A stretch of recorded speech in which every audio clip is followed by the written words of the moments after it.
Every financial expert tells us that we need to be super strict with all of our money. Like we need to budget every dollar. We need to essentially live a financially celibate life. But in reality, most people who start a budget quit after just a few months. Okay, now I want to introduce you to a concept that I think is really going to change the way that you think about budgeting and cash flow, especially if you've ever struggled with this. It's called the GEL framework. So give, experience, and live. And it's like a personal cash flow framework, and it's balanced, and I think that's why it works. And for most of us, when we think about budgeting, man, it just sucks. And I get it. I mean, every financial expert tells us that we need to be super strict with all of our money. Like we need to budget every dollar. We need to essentially live a financially celibate life. But in reality, most people who start a budget quit after just a few months. Why? Because budgets, like diets, are all about restriction.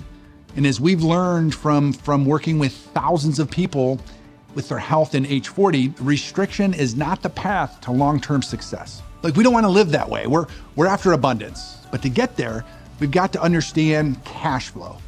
You have to know where your money is going and what it's doing for you. And that's where GEL comes in. So GEL is not some hardcore budgeting system where you're going to need to track every single dollar. It's a loose framework. It's a more natural way to think about your money that's going to lead you to financial freedom without feeling like you're being strangled by a spreadsheet. So here's how it works. GEL breaks down into 3 simple buckets: give, experience, and live. And the goal with the GEL framework is balance. It's to keep everything in balance. That means the target is for 50 to 60% of your take-home pay, your net income, to go towards that living expense bucket. And then the other half to be divided between giving and experiencing. If we look at this on a scale, the goal is to live off of around half of our income.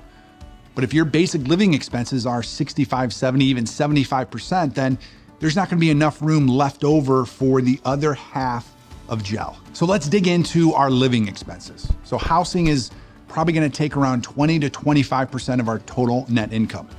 Transportation may take 10 to 15%. And this, I think, is where we can take a hard look at how we're living. If our rent, our mortgage is 30 to 40% of our income and we're spending another 15% on car payments, then it's no wonder you're stressed out. You might need to consider actually living somewhere else or driving a cheaper car, maybe a used car. Because if you think you're going to scrimp your way to wealth by cutting out the daily Starbucks run, it's not going to happen. Sure, you could stop getting that Starbucks sugary drink every day for your health, but that's a completely different conversation. The bigger issue here is like your major expenses. So stuff like housing and transportation. So yes, as part of this framework, you're gonna need to sit down with a pen and paper, a calculator, to figure out exactly what you're spending on all of these sort of living expenses. And then hopefully that leaves us with 40 to 50% of our income to allocate towards giving and experiencing. So when you hear the word give, you probably think of charity. And yes, that's part of it.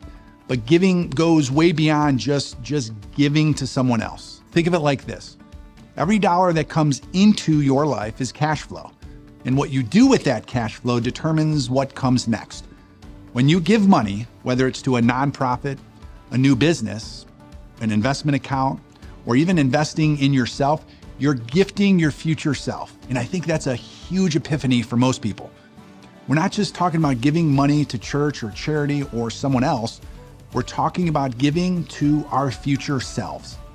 This money, that money, is going to shape our futures. And I can tell you, one of the smartest things that I ever did was invest in myself in my 20s. That was a gift to me right now, sitting here talking to you.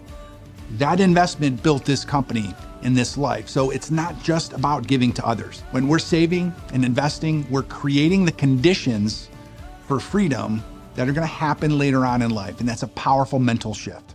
We're going to talk about debt reduction in the next module, but that also comes out of the give bucket. When you eliminate bad debt, you're absolutely giving your future self a gift.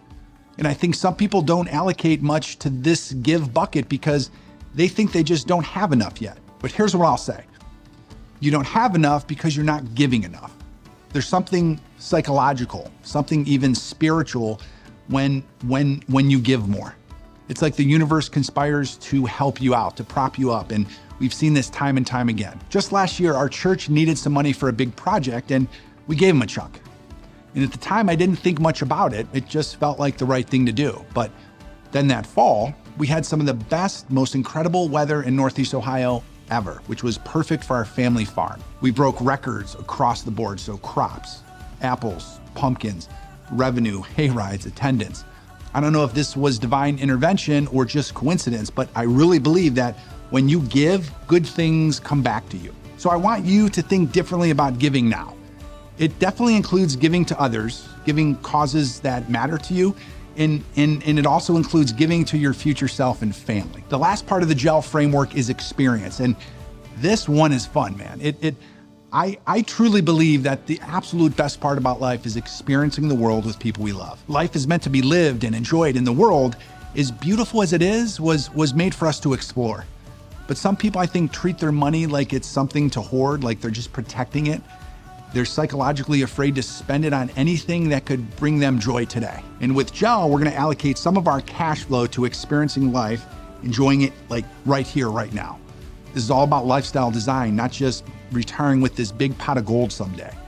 So I want you to think about what makes life worth living for you. So is it traveling? Is it visiting new places, trying new food, going to concerts? I bet you agree that some of the absolute best moments in your life are when you're just out there experiencing the world in a cool new way with people you care about. And it's not just about the big bucket list type experiences. It's gonna be small moments too, like taking your family to spend the day on a farm, eating caramel apples, going through a corn maze, or maybe just having a fun night out together. These memories that you create, these experiences are gonna be worth far more than the money you spent on them. And at first, this might be the smallest bucket on your list in your GEL framework, especially when you're sort of getting past stress level zero and building it into asset freedom, but it's still a super important one. This isn't about just saving up for one big moment in the future. It's about designing a life that you enjoy every day. Now, I know this concept of GEL, it's a conceptual one, but it works. When I did financial planning, I tried to help people with strict budgets, but that didn't work because people just didn't stick to them. That's why I prefer to think of this as like a cash flow thing. So there's cash coming in, and then there's cash going out, and we get to make the decision as to where that cash goes out to. So right now you can take a few minutes, pen, paper, calculator, and figure out exactly what your GEL framework looks like.